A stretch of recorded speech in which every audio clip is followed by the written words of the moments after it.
Okay. So today is February 15th, 2022. This is a meeting of the Finance Committee. And so to get started, I wanted to give a quick, in attendance, we have Councilpersons Camera, Councilpersons Shrestha, Councilperson Koss, Councilperson Bruger, myself, Councilperson Wolf. We have Village Planner Eric Fisher, Fiscal Officer Leah Klein, Kim Pulley, who I don't know that I remember your exact title these days. I think, are you a finance consultant? Is that how we title you now? And then, and the mayor, Mayor Hughes is with us as well, though I don't see her on my screen. Maybe she dropped. Oh no, there she is. She just turned off her camera and she's using Village Conference Room, which was confusing me. So that's who we have. As an overview, in the items that I have on my agenda to discuss, one is the fire contract. Next up would be the proposed contract from Frost Brown Todd and the cost estimate there for the zoning code rewrite. And then also on my agenda is the TIF revenue financing that we are engaged in reviewing for the building and building projects. And so at that, I will start. Kim, Kim and Leah, have you been made aware of the proposed fire contract and the adjustments, and have you looked at those costs, and what are your thoughts? What can you tell us? Well, my thoughts are I don't like it, but I understand. I mean, I will say that I remember when we drafted the original contract, we had tied increases to their operating revenue or their operating budget. And right. I mean, if they increase their operating budget 5%, then so be it, right? 5% is a fair share. It's the other part that's a tough nut to bite. I seem to remember when we originally went this route that was something that was going to be a possibility, that other places did have Columbus join, and we originally were not going to, but my understanding is that's not going to work out. So this number down here, this $225,000 in 2022 for it's highlighted here. This is including the $40,000 for the hydrants. So that is in now. Okay. Yeah, just to clarify that it's 10,000 for the hydrants, 30,000 for commercial structure inspections. And Kim, I know you weren't in some of these discussions, but we're going to fee back through some type of annual plan and renewal that 30,000. So we're going to claw that back in a fee form from the commercial, all the commercial structures and tenants. That's the general concept plan. We have so that revenue is not in here because I was not aware of that. So that's good. Yep, totally understand. Do we have a structure for that laid out for us to discuss yet, Eric, or is that still? We can definitely talk about that this evening. I don't know. Do you want me to do it now, or do you want me to wait till you're ready for that? I mean, I know you and I have already talked a little bit about that. Why don't we take a few steps back? Because I don't know how much everybody here on this call knows about what's going on with that 30,000 or what that 30,000 is for. Okay. And then we can then carry that conversation into what you're talking about fees. So I'll lay some groundwork and then you can pick up whatever I miss. Okay. So last year or the year before, the village engaged in a contract with the city of Columbus to provide all of our fire and EMS.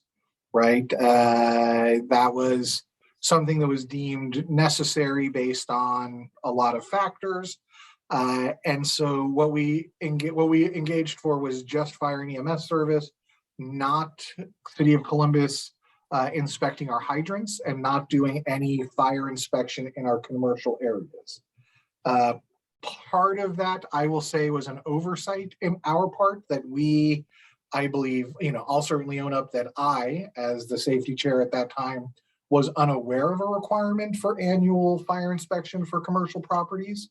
And I believe, as I understand it, what fire inspection we were doing on commercial properties was sparse and at needs basis, I would say, is how it was done, right? We had a person who was a volunteerish kind of person doing it. And it was not being done in a manner that was satisfying state requirements. Now that the city of Columbus is providing our fire service, they came to us and said, great, can we see your records for the annual fire inspections of your commercial properties? And the village said, what's that now? And so, yeah, we just don't have it, right? So it needs to be done, and they have indicated that they will gladly do it for $30,000. Right, so that's where that is. Now, what Eric was mentioning is that we have the opportunity as a village to engage in some sort of fee structure to these commercial tenants, right? The person being inspected to recoup some, or depending on how we structure it, some or all of that $30,000 in the process. I don't know if I'm coming through good or not. Correct. That is. Hey, and just quick heads up, Kim, there's a feedback coming back through your speakers and mic, just so you're aware. Then I will mute for a bit. Cool. Go ahead, Eric. Yeah, no, thank you, Council President Wolf. I will be happy to fill in any of the other gaps there, but essentially the concept is that we're able to recoup this, this $30,000 through an annual fee. There's approximately 30, there's approximately 85 commercial tenants. That number has to be finalized. It's a combination of buildings and tenants in those structures. And so minimally, we would, the way I calculated, if you divide that out, and by the way, us and our pool are also part of that. So we'll have to account for that too. But essentially about $350 on a straight basis would be recouped per tenant, per commercial structure in the village as a whole. Now, I think the way to fairly fee that is some of these are going to take Columbus legitimately more time to inspect, i.e. such as the Asman Market, the rehab center, those are going to take them more time. So we probably, what we'll end up structuring is there'll be a minimum basis, and then we'll tack on a certain per square foot fee on top of that. That's just one concept. There's several different ways to skin that cat, but either way, we will recoup for the 30 grand specifically. The commercial structures, obviously, much like the residents, share in the general cost overall, both inspections for fire hydrants pegged at 10 grand plus the rest of that contract. And so I'm assuming per council's future decision that we'll handle that through some type of fire and safety levy from a property tax standpoint.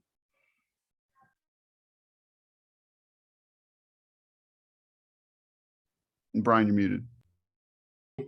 I was trying to make sure I wasn't the feedback. Yeah, we have not yet had any discussion around a fire levy. We certainly can. Does anybody have any questions about developing a fee structure for fire inspection? Does anybody have any concerns, thoughts that they want to voice at this time regarding that? All right, so Eric, I think it would be interesting to see if we can develop an average square footage, or like maybe not average isn't the right word. Mean, median, mode, right? So I think we want the median square footage of the commercial properties in the village and peg some reasonable number to that. And then by square footage beyond that, right? So yep. X many dollars per 1,000 square feet beyond that, because obviously Yasmin would be considerably larger. The schools obviously would be way larger. Yep. And can probably work that number backwards once we understand that. My other thought would be that potentially we could look at other factors other than just square footage. Like I would think that it is reasonable to assume that, like a restaurant has a higher fire risk than an apparel store. And I don't know if we can use business category as part of that as well. Yeah, it's just, you can obviously structure it any way you want. I'm a big fan of keeping it simple.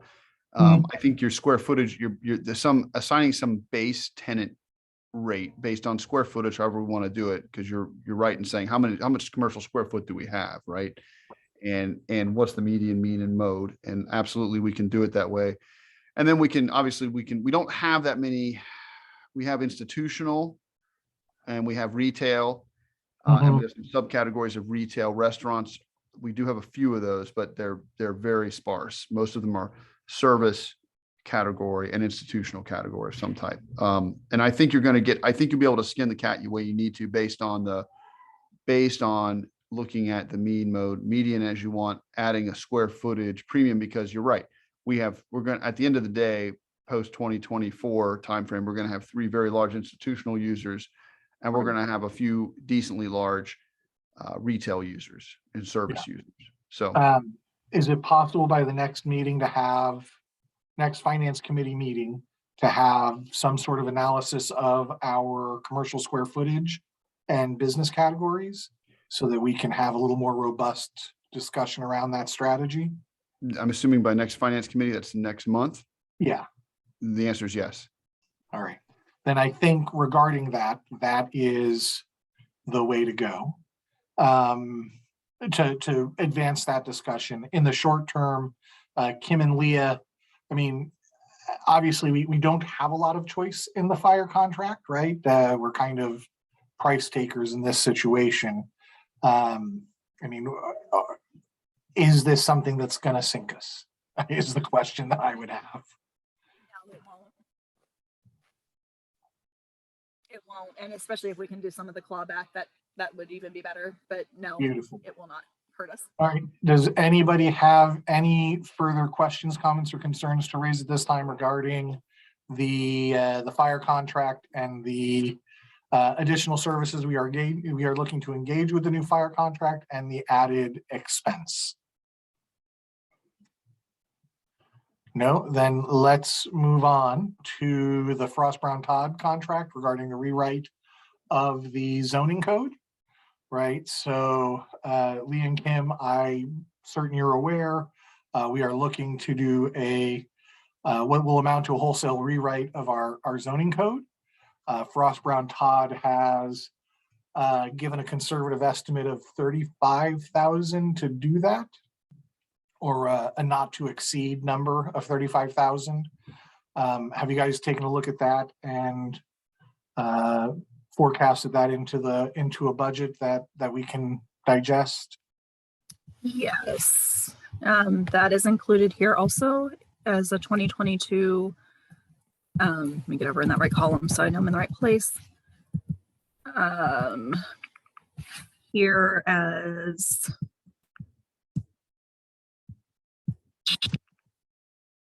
did I not put it in here? Let me, oh, it's not under legal, I bet. Yeah, so here, this 102,000 includes a rewrite. So again, that clawback makes a difference in being able to do that. So I think we're okay moving forward there too now. So basically, if we weren't looking at a fee structure to claw back the $30,000 for fire inspection, this would start to raise concerns. Not as much as it was, because we got some finalized numbers from the end of 2021 and the income tax came in a little higher than we were anticipating. So that made a big difference. And what I'm not certain of though with the income tax is if you recall in 2020 with the COVID, everything kind of got pushed back and delayed. So what I'm not certain of yet is how much of that in 2021 increase is the delay from 2020 coming into 2021, or how much of it might be sustainable. So kind of to go a little off topic here, if you kind of see this 1.7 was our income tax in 2021, but I'm right now forecasting it back down in 2022 because I don't know if it's a bubble yet. If it isn't, then fabulous, and we can do a lot with that. But right now I kind of want to lean on the side of caution and say, I don't know if that number is going to be sustainable for the next couple of years. Because just to make sure that I understand what you're saying, what your concern is because COVID delayed receipts from 2020 and we received them in 2021. So you're Right. concerned that artificially inflated the 2021 number, which is why we're projecting a more conservative number for 2022 in income tax receipts. We would know that probably by mid-May, once the tax filing season is over, to kind of see if we're on pace to match 21 or if it's come back down. So we'd be able to make a better determination at that point. But right now, I feel like it is going to be, I don't know that it's 1.7 high, but I feel like it's not that far off. Because one of the things when we projected, so if you, in 2021, the other thing that's different is in 2020 was when the last of the MI homes were built. So the people that moved in 2020 didn't pay a full year in 2021 because most of those people didn't live here that whole year. So because those incomes of those home buyers trended higher than we projected when we first went into the development, I wouldn't be surprised if that number is higher, but I'm just hesitant to say that yet. Okay, so just to sum that all back up, what I'm hearing is that based on the projected numbers as we have in front of us, you and Leah as our fiscal officer and financial experts are saying that both the increase in the fire contract and the proposed not to exceed $35,000 for the Frost Brown Todd zoning code rewrite are both not items of concern. Let me preface it with this too, because this is going to kind of feed into the next thing we're going to talk about. Me saying this is contingent on going forward with the TIF financing. If we do not do the TIF financing and we end up having to pay that out of general fund, we got to relook at some of that, because I have moved that money out of this forecast and moved it as part of the TIF financing. And that makes a huge difference because that's $125,000 roughly a year. Sure. Okay. So got it. So the caveat or the asterisk is that we need to be making sure that what we're talking about is the TIF revenue financing in that conversation. So why don't we go to that next? The last I was aware, the banking representative that we've been dealing with, David Taggett, do I have that right?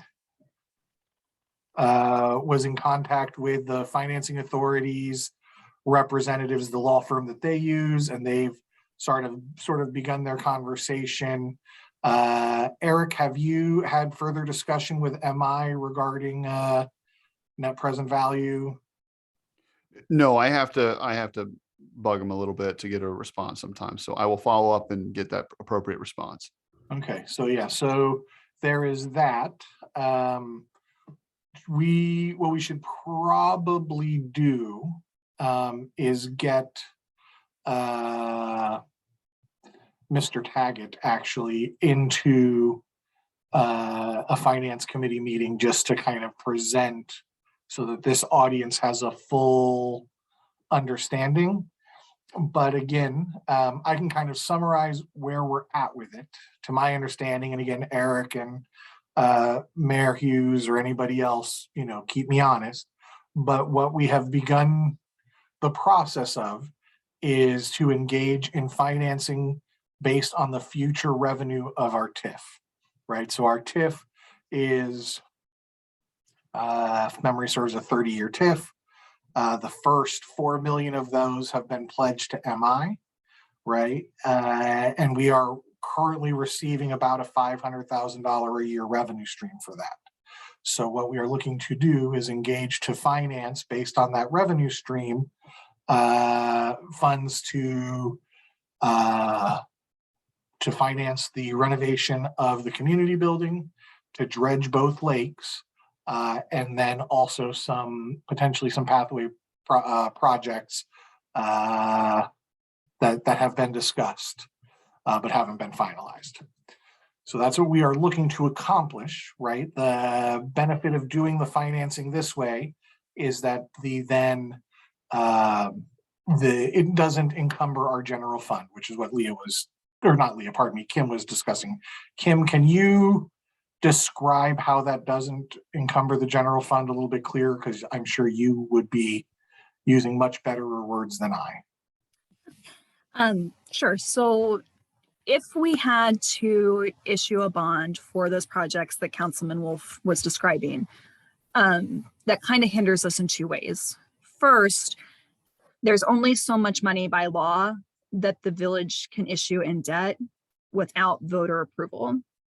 And even on top of that, there's a limit on top of that, even with voter approval, that you can't go over. The projects that we're discussing are definitely over that, what we can do without voter approval piece. If you do all of those projects, they push close to, but are not at that for the village as a whole. You might say, well, let everybody vote on it. That's not that big of a deal. But when you take a measure like that to the public and let them vote on it, what they are voting on is a levy to pay that debt, which is what we do not want to do. We do not want to go to the voters for additional money to do any of this stuff. So that's the first thing that it does.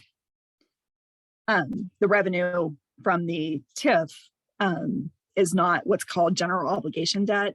It actually has a collateral source. It has the income coming in, so it does not count against that limit. So it not only means that that limit doesn't exist and we don't have to worry about it, but it also frees up, it leaves that leverage there for us should something unforeseen happen that we do have to issue a bond for $500,000 to do something that we didn't, like if a sinkhole opened up in the middle of the Minerva Lake Road and we couldn't do anything about it, that option is still available to us at that time. The second thing it does is it uses that revenue, that $500,000 that Councilman Wolf alluded to, it uses that as the debt payment. So instead of using general fund dollars, which are your income taxes, your pool fees, your general property taxes, instead of using those dollars to pay for it, you're using the specialized revenue source to pay for it, which frees up your income tax and your property tax dollars to do other things. So it's kind of a win-win there. And if I can jump in on that too, when Councilman Wolf was around at the time the MI subdivision was going on and being planned, the TIF was purposely planned to handle some of these long-term infrastructure and improvement items for the village. And it was laid out in the original ordinance. So we would be working along those lines to fulfill those requirements as laid down by the original TIF ordinance. Right. There's only certain things that TIF money can be spent on. It has to be spent for the benefit specifically of the residents of the MI subdivision, because they're the ones that are actually paying. Instead of paying, I can't say, I might ask Councilman Camera this. When you pay your property taxes, it's just normal payment to the county, right? There's nothing special or anything different that you do. So on your end, everything is the same. But what happens on the back end with the county is the county sets the money from the MI subdivision aside, and it comes to us separately and differently. That money is restricted to only projects that specifically benefit the residents that are paying their fees that way or their taxes that way. So items like dredging the lakes, something related to parks and recreation, the community building that benefits the community as a whole. Anything that's benefiting the community as a whole by default is benefiting the MI residents. But that doesn't mean that there aren't specific MI projects at some point in the future that could be spent on. But those are what Eric was kind of saying. Does anybody have any questions about the nature of the financing we're pursuing, or why we are targeting this TIF revenue financing as opposed to bonds at this time? Does anybody have concerns that they wanted to express at this time? Okay. Yeah, so for next steps, I know that we got from the banker, David Taggett, that we've been working with, a very broad pros and cons statement, but to be quite honest, it was really broad. I wouldn't mind if we, Eric and Mayor Hughes, in our next conversation with them, if we could kind of get him to come to a future finance committee meeting with something a little more meaty than that. Does that make sense? Yes. Yeah, so that would be good. I've got something I wanted to throw out there to everybody, just so it's kind of like on your radar. I had talked to Leah a little bit today, and one of the plans that we have, and this again is going to depend on how far we are by early March, as whether or not you guys know this, the building bids are supposed to be done around February 24th. It has been expressed from residents. It's been expressed from a couple different things that we actually get out and start having a couple conversations with people, or with in general for people that have questions, or just kind of making sure everything's out there. So inviting David would have been one of the things that we were interested in doing maybe something at Hawthorne, doing something along those lines. Again, inviting Kim, but just doing I'm going to say it again, coffee with council. And Nikki, I was going to talk to you about it, but our actual next coffee with council, again, just be about the facility building, but having people there that could answer individuals' questions and different things like that. The plan was to do it in early March. I don't know that we're going to have that information, so maybe mid-March.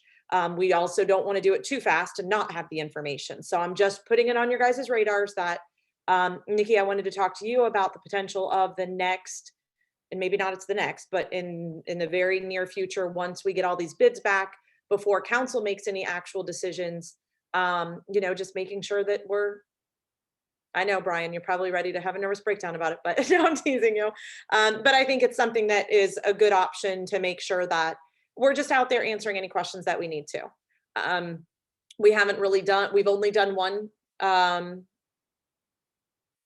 building discussion, and it actually was very well. We were able to answer a lot of questions, and I don't feel like anybody left there without their questions answered. So it would just be nice to, again, get out there in front of everything so we don't have any of the issues that we had last time. I know that everybody has an opinion about how to handle it, but that was just a discussion. Put it on the back burner. We're not ready to schedule it yet, but that's something that we would love to potentially do.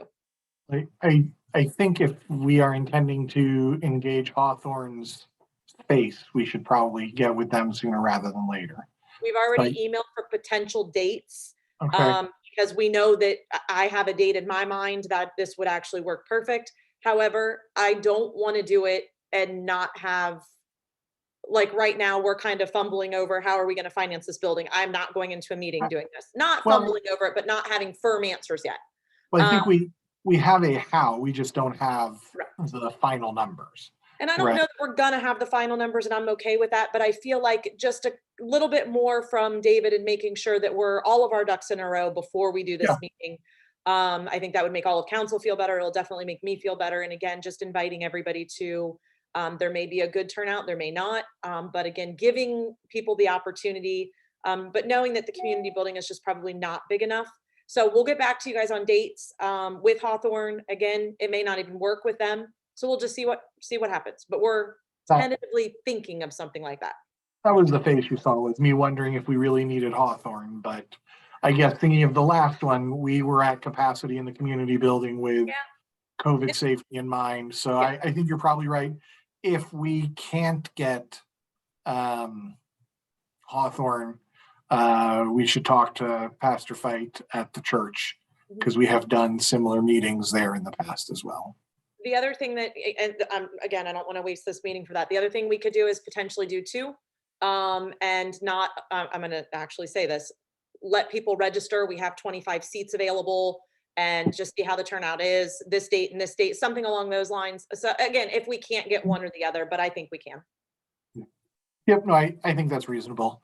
So that, I think that is all the conversation I think that at this moment we reasonably can have based on what we know regarding that. Does anybody have any questions, comments, or concerns regarding the current status and process and progress of the TIF revenue financing that we are looking to engage in for the projects of the community building remodel? Is that what we're officially, the lake dredging and infrastructure projects? Okay, so Leah, Kim, you had mentioned that you and Leah had a fourth item to bring up, and I think that's what we're up to. So I kind of want to give a little bit of background on this for the council members that are new and weren't aware maybe of how this arrangement that we have right now started. If you're not aware, I actually used to be the full-time fiscal officer until fall of 2019.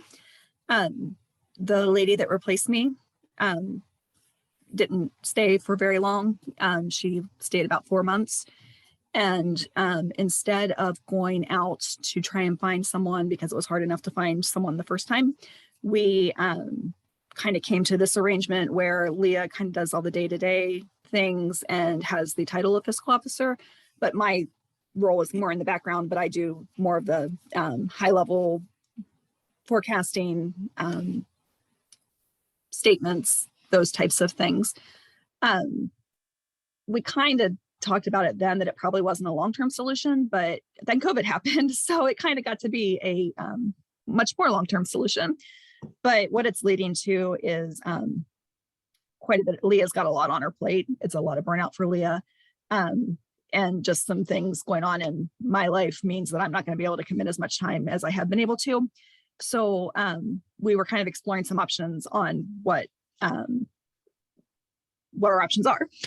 So we, with Mayor Hughes's approval, approached someone about kind of taking over the part-time role, but on a much more intense basis. So instead of the part-time like I do, which is probably 5 to 10 hours a week, this would be more along the lines of the 25 to 30 hours a week, and take a lot of that off of Leah's plate. She would still do some things, but she's kind of doing 3 full-time jobs right now is what she's doing. And this would take her down to 2 full-time jobs instead. So we kind of wanted to bring that up and put it on your radar. There would be a higher cost involved than what we're doing right now. But the cost is still less than what it was. Back in 2019, we had a full-time administrative assistant, we had a full-time fiscal officer, and we had the full-time clerk of courts / police admin. So this is going to take it to the full-time clerk of courts / police admin / backup fiscal and doing some fiscal things. Your admin assistant is not a full-time position anymore. It's close, but it's not a full-time. And then you would have this fiscal officer position that is going to be not a full-time position, but close to a full-time position. And so you're going from having the 3 full-time positions to 1 and 2 part-time. So the cost is still less. And we think it's a really good move for the village as a whole. So we've kind of been exploring that. We wanted to bring it up just to kind of, like I say, get it on people's radar that that's a possibility. And a probably pretty good possibility. And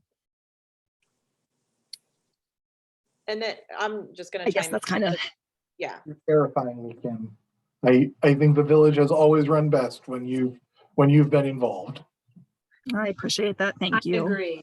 And then just so everybody does know, I mean, it has worked pretty smooth over the last year and a half. It's just with everything coming back online, we did start doing Paycor. That was a nightmare for Leah for quite a while because everything that we had to do, we had to get all of the new lifeguards, all of the new, everybody registered through Paycor, which you guys are all seeing that now with 6 new council, or I should say 3 new council members. And just all of the HR stuff that has come up with 5 new in the last, since she's been doing this. I mean, we've had 5 new officers start since December of last year.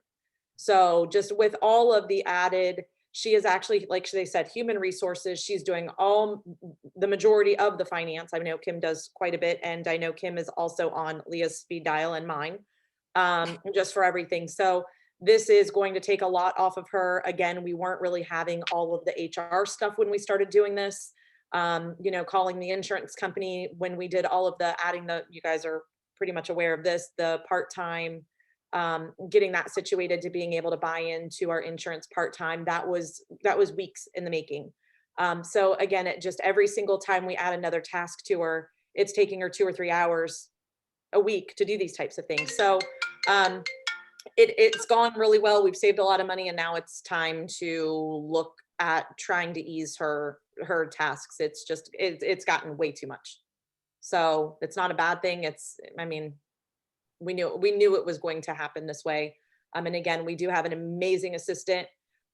She is on it. There's no question about that. But again, she is also not full-time. So she actually leaves every day at 3 o'clock, and then Leah's there until 4. So now Leah's answering the door from 3 to 4 o'clock every day. So there's a lot that goes into it. So we're hoping to have some answers for you. Again, like Leah and Kimbo said, we already have a great option, a great possibility, I guess I should say it that way, that we all have our fingers crossed for. We don't want to go in detail and jinx ourselves. So we will keep you in the loop as to what we're trying to work out. Yeah, and one of the things Mayor mentioned too, with Paycor, we would bring that back in house. The fiscal officer would do that. There's actually been a lot of behind the scenes things. Thank goodness Leah has been reviewing payroll so closely, because they've almost cost us quite a bit of money and made some very serious errors. For example, about a month ago, even though in the system it said 0 hours at X number of dollars, 0 times the number should be 0. And they were going to pay a police officer $50,000. So there's a glitch in their system that they know there's a glitch in their system, but they can't fix the glitch in their system. So we're going to bring that back in house, because we can't. There's no That trust. one was a major one. A smaller one did get through because it was only a few dollars. But just knowing that that's even happening and that's a possibility, that's not a risk that I don't think the village should be taking. Or none of us think the village should be taking this kind of risks. Because I mean, when you're talking about people's payroll and their taxes, you don't want to mess with that. And that was kind of the reason we went with them in the first place, was to get some of that out and to have professionals doing it. But it's helped get some of the load off of Leah, but it's not helped solve the problem. It actually takes more time to fix the mistakes Yes. anymore than it does, for the convenience. It always takes more to fix a mistake than to not cause it to begin with, but yeah, Exactly. I know exactly what you mean. So, I mean, do we have any time frames? Is there? 7 to 10 days, I will tell you. Okay. And I guess the scariest part in all of this is just that the last person that was brought in, we had issues Train there. wreck? Huh? A train wreck would be a great word. I was doing my best to be as kind as possible. A train wreck would still be exactly what happened. It was a mess. So I guess what kind of guardrails do we have? What are we doing different this year Sit tight. Sit tight? Sit tight. Oh gosh. So if it could work out, it would be the best option, period. Like I don't want to go into detail. Okay. But it would be somebody with knowledge, background, all of the above. There would be very little, Kim, am I saying too much? Because again, I don't want to, there would be very little that could go wrong. I'm sorry, I got kicked off. I didn't hear that. have- I just agreed. Yeah, I have one last question. So the fiscal officer title Mhm. would then transfer to this new part-time person / role, or does the fiscal officer title stay with Leah? It would go to the new person. Okay. And Would then be the it's- assistant. yeah, Okay, yeah,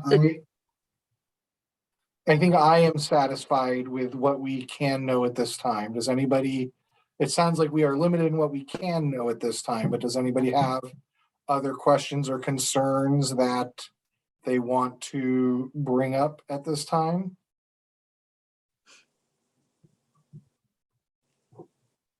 Going once, going twice. All right, does anybody else have anything, any walk-on items that they would like to bring up for this finance committee meeting? I see that we have 3 new council members on here. I don't know if you want to take maybe 10 minutes or so to just kind of run through what the forecast looks like. Yeah, please do. I think that's an is that excellent okay? idea this time. Yeah, I think Okay, that would also um, be great because we can also, I planned on making sure that David was able to watch this later on, and any refresher I think is great for everybody. So I apologize if I say things that you already know. I'm just going to kind of start very basic because I know government accounting is something completely different from any other type of accounting that there is. So when we were talking earlier about the general fund is the main source of all of our taxes, all of our revenues, and all of our expenditures. Every other fund we have is specific for a purpose. So like, for example, when you get your water bill, you're paying the city of Columbus, but there's a piece of that water and sewer bill that comes back to Minerva Park. Columbus runs the lines, but we maintain the lines. We're responsible for maintaining them. So those fees, for example, come into a specific fund. That money can only be spent on maintaining those water and sewer lines. So there's probably, let's say 15 to 20 small funds that are something like that, where it's a small, the water or sewer, the building,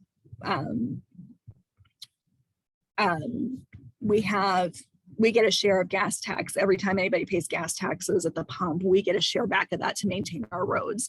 That goes into a special fund that can only be spent on things. So when you hear me say general fund, that's always referring to property taxes, income taxes, pool revenue, miscellaneous little charges for services like our permits, and some other like mayor's court fees that we get, tickets that our officers are writing. So on the revenue side, you can kind of see too, this is going to show you our actual numbers from 18, 19, and 20, and then 21 through 25 are still projected numbers because 21 is not finalized yet. So you can kind of see in the last couple of years, like you can see in 2017 when MI started building, you can see that the income tax has gone up as our village has grown in population. For example, going forward, we kind of talked about this a little bit, but here in 23 and 24 and 25, you're going to see it kick up a little bit with the opening of those new schools because of the way the income taxes work. The employees of those schools will be paying Minerva Park taxes. So those are going to be new employees to our community. So therefore, our income taxes should go up more than just whatever you would consider, you know, the cost of living raises that you would expect people to get each year. So those are a little higher in 23, 24, and 25 based on that, and based on when the school opens, since they're they won't open until August. So it's a partial year in 23, a full year of 24, and a partial year of 25 as it phases in. These intergovernmental receipts here, this is the state gives us some money from the local government fund. They've cut that dramatically over the last, I don't know, 5-10 years. It used to be a pretty sustainable source of money for us. It's pretty small now, but the state does still give us some money. Our charges for services, like I said, are permits, the pool fees. Those have gone down because in 2018, we charged back MI for all the plumbing inspections that had to be done. Some of the engineers' reviews, all of those things that went into the development, MI agreed to pay for us so that we were not out that money. So that's why those have dropped off. Our fines and forfeitures, that's the court. Franchise fees, like WOW, for example, they have to pay us a small commission every quarter for the privilege of having their service within our community.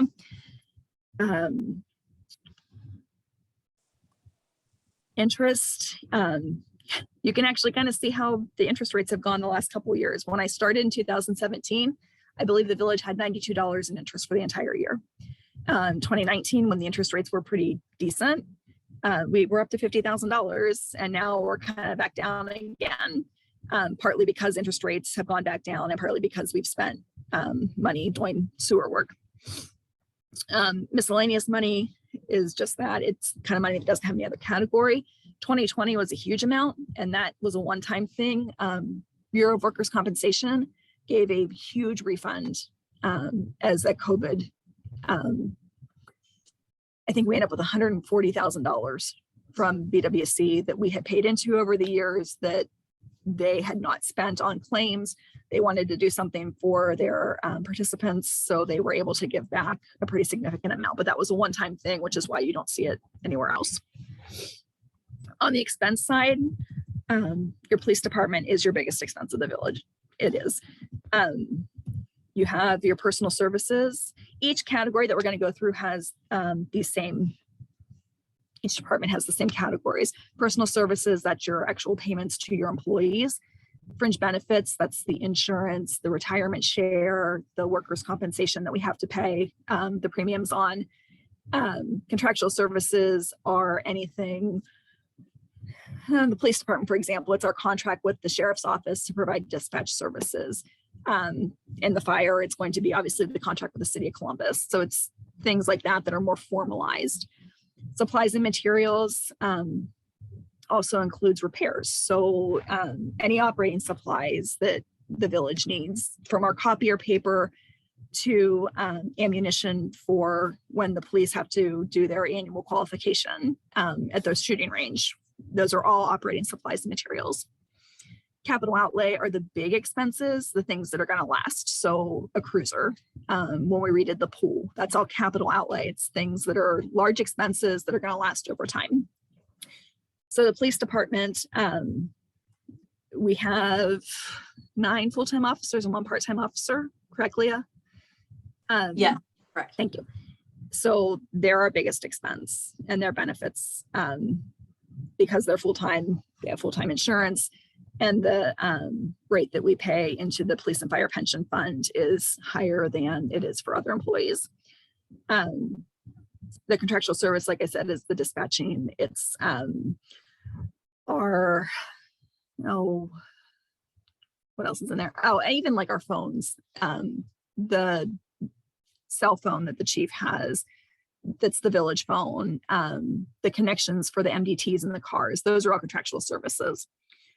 The supplies and materials in 2020 were lower just due to COVID. They're back to where they have historically been. Capital outlay is the cruisers primarily. And you can see in 2021, we actually we brought forward because of the delays in supply chains. We brought that cruiser purchase forward into 2021. So you can see in 2022, we're not projecting to buy a cruiser because we already bought it for 22, but we bought it in 21, knowing that we weren't going to get it until 22. In the fire now, we just have the contract with the city of Columbus.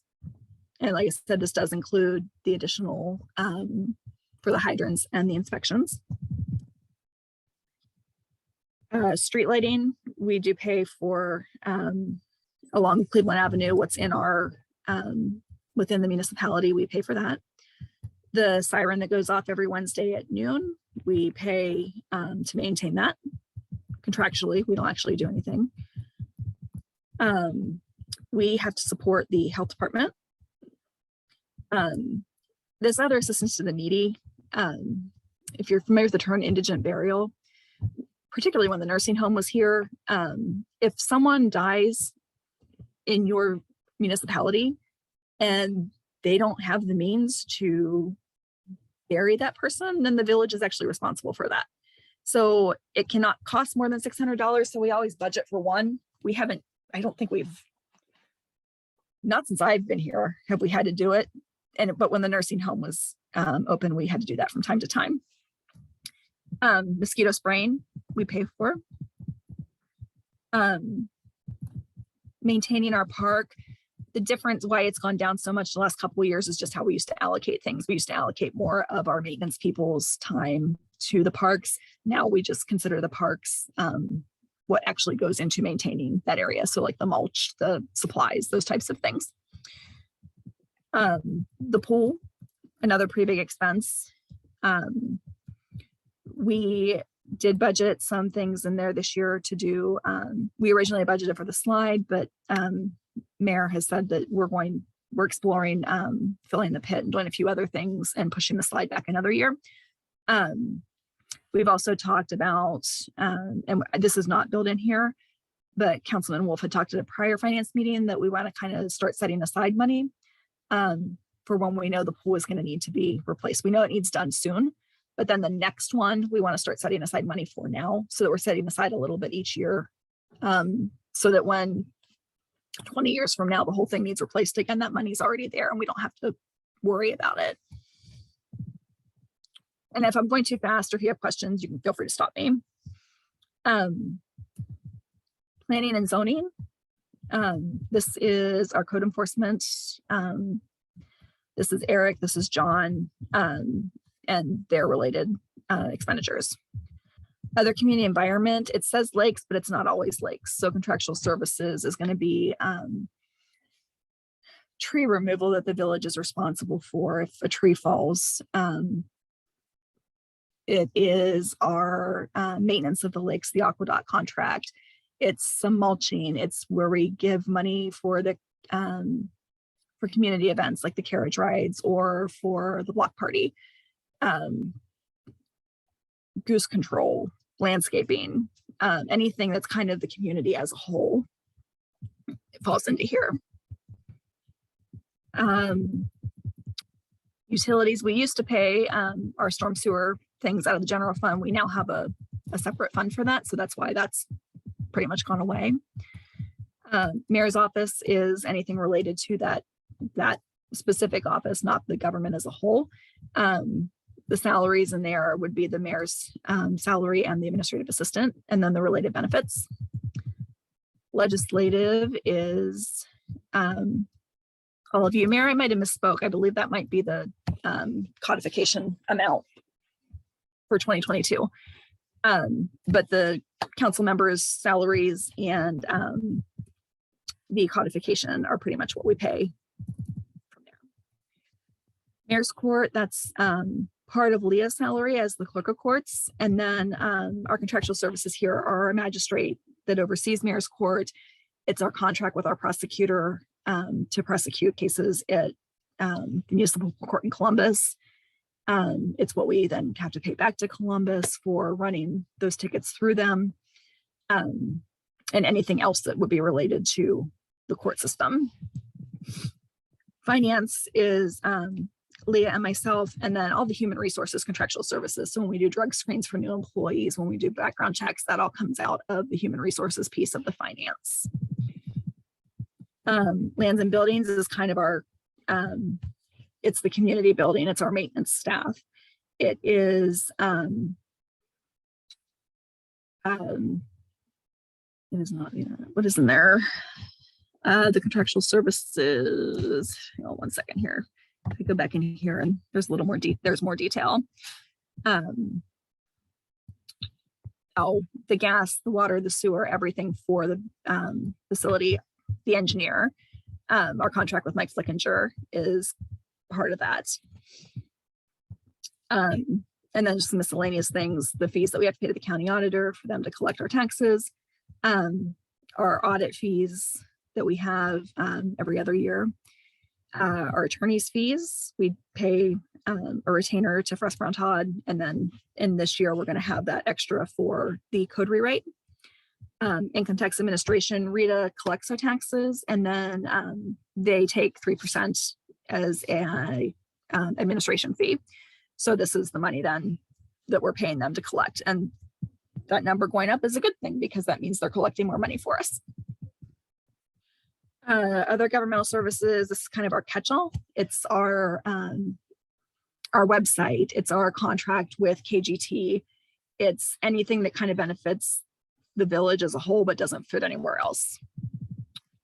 And then the capital outlay is the really big expenses. So this 128,000 and this 50,000, these two are the pool, the baby pool.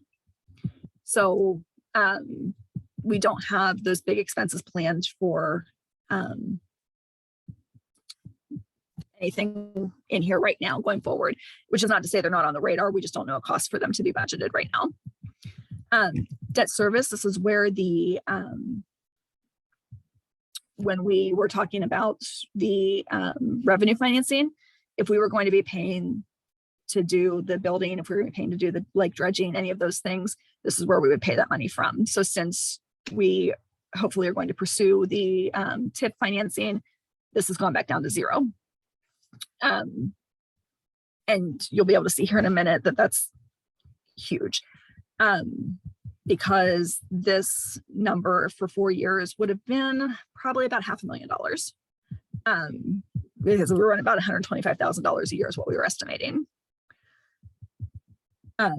So, other sources and uses. This is occasionally the general fund can transfer money to another fund to kind of subsidize it. It can also advance money, which is a loan basically to another fund. So like this $75,000 in 21 was an advance to the building facilities fund. So once we do the financing, we'll receive money in to cover expenses that we've really already had. So like the architect and some of the preliminary things, that money will get paid back to the general fund. So that money will come back in. And then the sale of fixed assets down here is when we sold the medic vehicle. So that's not a common thing for us to have either, but we definitely had that last year. So here's our fund balance right now. And this is kind of just, I don't want to call it deceiving because they're real numbers, but if we don't do the tax financing, then take $500,000 out of this. So you can kind of see what this does. So I don't want to say, I know the tax credit, for example, is a huge thing to this community. We're probably not very far away from a partial credit if we do the TIF financing. I still say that we need to wait until the new school's open just to build up that revenue a little bit, build up that balance a little bit to give us that cushion. But once those schools are open, assuming nothing blows up in the village, then I think we're closer to that tax credit, or at least a partial credit, than we thought even 6 months ago. So that's very encouraging. And then just really quickly, the street fund, as I said, was the money we get from gas taxes. What typically comes out of there is any repairs to potholes, the random sinkholes that we've had. This capital outlay here, we've had on the radar for a couple of years to do. When we did our street assessment back in 2016, the intersection at Maplewood and Cleveland Avenue was identified as a failing road. So this was, and we've kind of had this on our radar for a few years. We wanted to wait until the connector was open, and then COVID happened. So it's kind of gotten pushed back, but this is still on the radar to repair that intersection. And then also this year, we have budgeted for the another street assessment. Motor vehicle license tax. When you renew your license with the state, we get a $5 out of that. We get a little bit of a percentage of that. And it is kind of restricted on the things that we can spend it for. It is only able to be spent on Minerva Lake Road because it's identified by the county as a main artery of the county. So anything that's in this fund or this $5 fund can only be spent on Minerva Lake Road. The state highway, this is an interesting one too, because when the gas tax money comes in, 92.5% of it goes into that street fund. We can spend on any street at all. By law, 7.5% of it has to go into this fund. It can only be spent on state highways. We, within our municipality, have exactly 1/10 of a mile of 161 in our borders. So technically, the state says that we should be maintaining that. Practically, the state maintains it because they own, or they're responsible for what's on either side of that 1/10 of a mile. So right now, this money just kind of sits there. At one point, we tried to approach the state and said, hey, since this is happening, can we use this money? We've got $100,000 in there. And they said, well, we're maintaining it, give the money to us. So we let it drop and have not brought it back up to them. And so it just sits there and accumulates. Actually, I'm sorry, I want to jump in. That actually brings up a good idea, Kim, and the rest of council sitting there. We've been trying for a number of years to get them to improve State Route 3 down by Minerva Lake Road intersection. Is maybe, if council's good with it, it may be a way for us to move them along a little bit on that, because they've been putting it off, but there's definitely stuff that we need to do down there. So, and that's a state route. So The difference is I thought they had at one point had that project green lit and then it got bungled with, I forget what, but yeah, I thought that project was a go at one point in time. We're in contact with the engineers there with District 6 for a while. And I ping them off and on to say, hey, what's going on here? And I had forwarded the mayor my last interaction with them. And I'm due to follow up with them. And so I'll see where they're at. But honestly, there's some good work that perhaps we could help with down there if it spends the money in a way that gets them to move faster. I mean, I just look at it as an opportunity cost, right? So let me see where they're at, and then maybe we'll discuss it in-house to see how we want to get them to move. Yeah. I think that is not the part of the state highway that is within our It's borders. not. I know. I would also be concerned, like we'd probably need someone to bless the fact that we're spending money intended for this 1/10 mile of 161 on something other than that. I know, but perhaps I'm just thinking aloud that maybe there's a way ODOT can work with us. Yeah. The state's Creative one funding is- it, they're all in-house. So that's all my thought. This is a little out of the box thought. Creative, we just got to make sure it's legal. I mean, from what I'm seeing here, this isn't money we can actually spend. Yeah, Unless it's kind we can, of magic. yeah. We could have the best crosswalk ever out there or something. Maybe there's a way to do it. We wait until it's $1 million and then we make a walking bridge over 161. That'd be sweet. Yes. The next fund is our storm sewer fund. Right now, we do not have an income source for this. It was being funded as every time a home was built, there was a $1,000 fee dedicated specifically to our storm sewers. We also, a few years ago, were able to apply to the state. Our sewer and our water balances were really high. Our storm sewer was not, and we had some storm sewer needs. The state approved us to spend money from the water and sewer funds and move that into storm sewer to be able to do those projects. So our storm sewer funds, or our storm sewer projects that we've done the past few years, we have paid for one of them in cash. The other we did do a loan for intentionally. And the reason we did it that way, no, I'm sorry. Our storm sewer funds, we have paid completely in cash. anything we've done on the storm sewers has been paid there. What we've been trying to do the last year or so, or even 2 years, I bet, we've been working with Frost Brown Todd and with Mike Flickinger to try and come up with a way to create a revenue stream for this fund. What we had hoped to do, since we do have the water and the sewer surcharges, and those funds are pretty flush, as I like to say, with the sewer fund, we wanted to try and move some of that surcharge into the storm sewer fund. That is not working out. So Mike is still working on ways with Jesse that we might be able to create a fee there.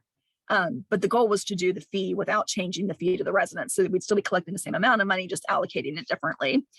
So they're still working on that, but that should be a goal of council's. I still recommend we need to find a revenue stream for our storm sewers. Our other two utility funds, our water fund and our sewer fund, we do have that revenue stream for, which is the surcharge. And as you can see, water lines,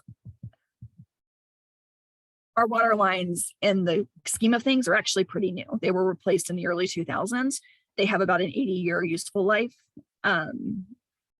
So they're actually still really young, which isn't to say we don't want to keep money set aside for repairs and those things, but they don't have the same requirements like the sewer funds, where you have to go in and do the CCTV every so often and do the cleanings, because the water is moving through them. You don't do that. So we typically don't have much expense there unless there's hydrants that need to be repaired or water main breaks beyond our contract with Columbus. So this fund will continue to accumulate money so that when we do have to make those repairs in the future, that money is already there. Our sewer fund is similar. We get the surcharge, we do maintenance, but the difference between the water and the sewer fund, like I said, we have the village divided into sections now, and every year we scope and clean a section of the sewers to keep them maintained. We did pay one project from the sewer fund and paid it with cash. One of them we did do an OPWC loan for through Public Works Commission. And we did that intentionally, even though we could have paid for it, but that was a 0% loan. So we deemed it more prudent to take the loan, pay 0% over 30 years, and keep the interest coming into the village that this fund is earning. So it's kind of a win-win there. So it does have a high fund balance now, but over time, we're making debt payments out of there to pay off that pretty big project that we did. The only other debt that we have, like I said, in early 2000s, the water lines were replaced. That was done in 4 different phases.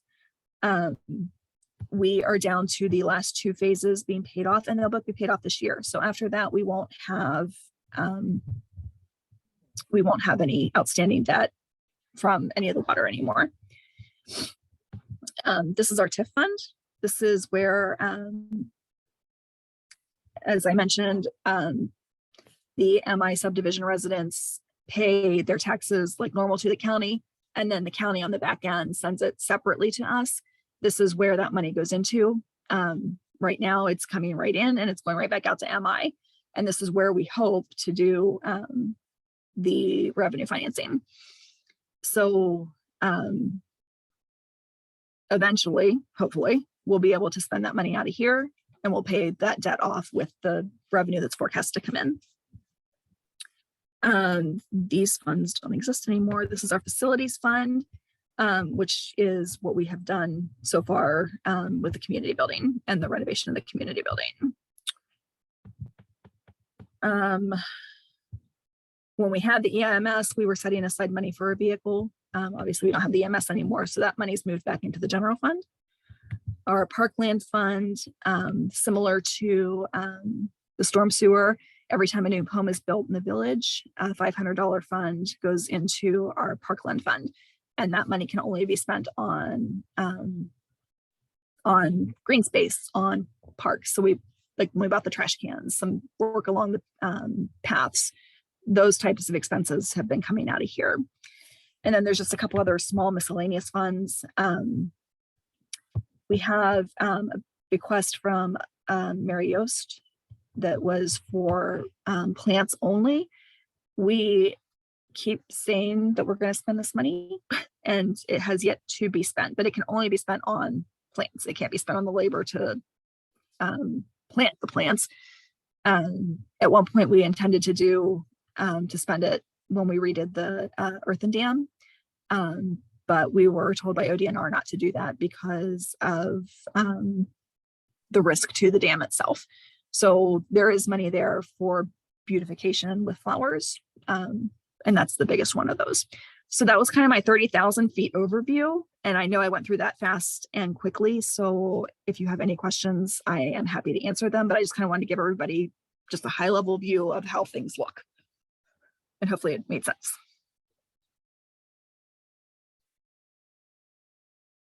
Anybody, that was a lot, but super thorough and super informative. Does anybody have any questions about all that for Kim? Is this just Comment. something you can email the 5-year forecast to all of the members, just so they can have it? Yes, I will probably PDF it though, because there's a couple of tabs in here that no longer apply and I just don't want anybody to get confused. Yeah, So I'll probably okay. just PDF Yeah. it and send it out that way. It's also on the village website, correct? I didn't know this Yes, update I'm was not there, sure how recent. but we could potentially put it on there. So Yes. Yeah. once she sends that, we can just we can go ahead and add it to the website just as the new February 2022 5-year forecast. That would be great. All right. Anyone have any other items they had questions about regarding this? Or we'll take walk-on items at this time.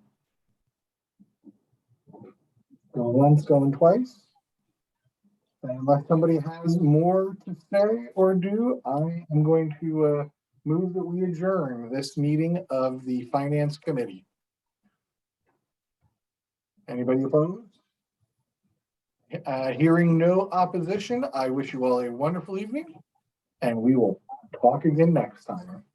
Thank you. Have a good month.